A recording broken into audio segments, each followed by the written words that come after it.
As Scripture says, anyone who believes in him will never be put to shame. For there is no difference between Jew and Gentile. The same Lord is Lord of all, and richly blesses all who call on him. For everyone who calls on the name of the Lord will be saved.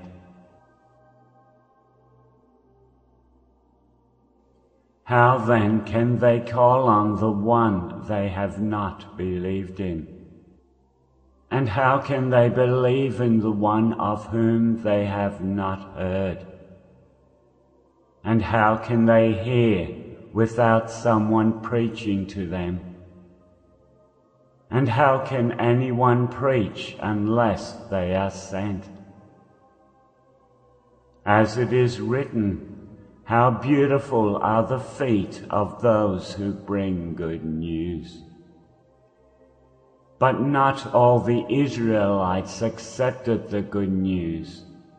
For Isaiah says, Lord, who has believed our message? Consequently, faith comes from hearing the message, and the message is heard through the word about Christ. But I ask, did they not hear? Of course they did. Their voice has gone out into all the earth, their words to the ends of the world.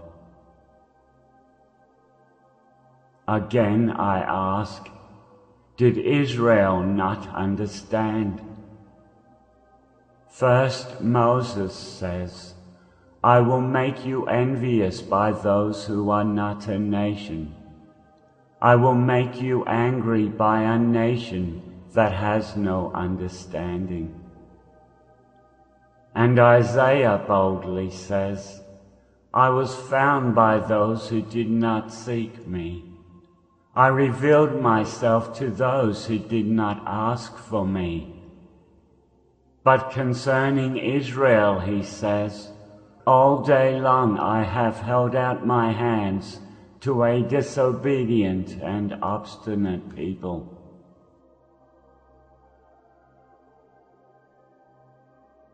I ask then, did God reject his people?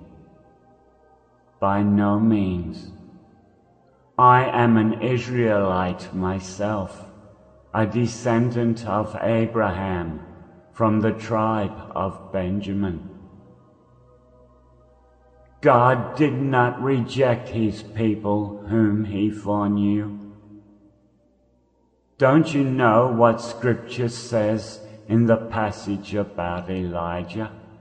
How he appealed to God against Israel. Lord, they have killed your prophets and torn down your altars. I am the only one left, and they are trying to kill me. And what was God's answer to him? I have reserved for myself 7,000 who have not bowed the knee to Baal. So too at the present time there is a remnant chosen by grace. And if by grace, then it cannot be based on works.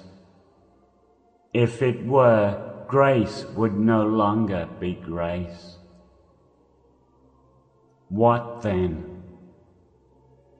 What the people of Israel sought so earnestly, they did not obtain. The elect among them did, but the others were hardened. As it is written, God gave them a spirit of stupor, eyes that could not see, and ears that could not hear to this very day. And David says, may their table become a snare and a trap, a stumbling block and a retribution for them. May their eyes be darkened so they cannot see, and their backs be bent forever.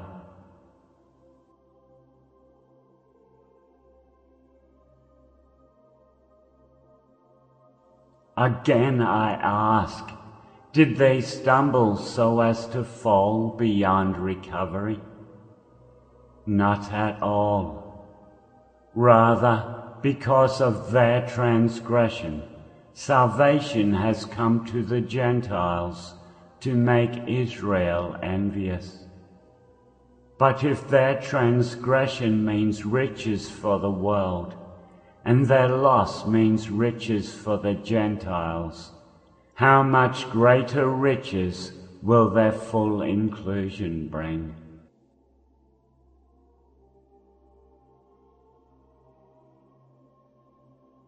I am talking to you, Gentiles. Inasmuch as I am the apostle to the Gentiles, I take pride in my ministry, in the hope that I may somehow arouse my own people to envy and save some of them. For if their rejection brought reconciliation to the world, what will their acceptance be but life from the dead? If the part of the dough offered as first fruits is holy, then the whole batch is holy. If the root is holy, so are the branches. If some of the branches have been broken off, and you, though a wild olive shoot, have been grafted in among the others, and now share in the nourishing sap from the olive root, do not consider yourself to be superior to those other branches. If you do, consider this: you do not support the root, but the root supports you. You will say then, branches were broken off so that I could be grafted in. Granted. But they were broken off because of unbelief, and you stand by faith. Do not be arrogant, but tremble.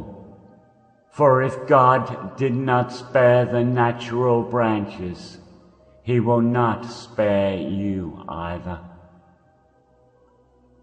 Consider therefore the kindness and sternness of God. Sternness to those who fell, but kindness to you, provided that you continue in His kindness. Otherwise you also will be cut off. And if they do not persist in unbelief, they will be grafted in. For God is able to graft them in again.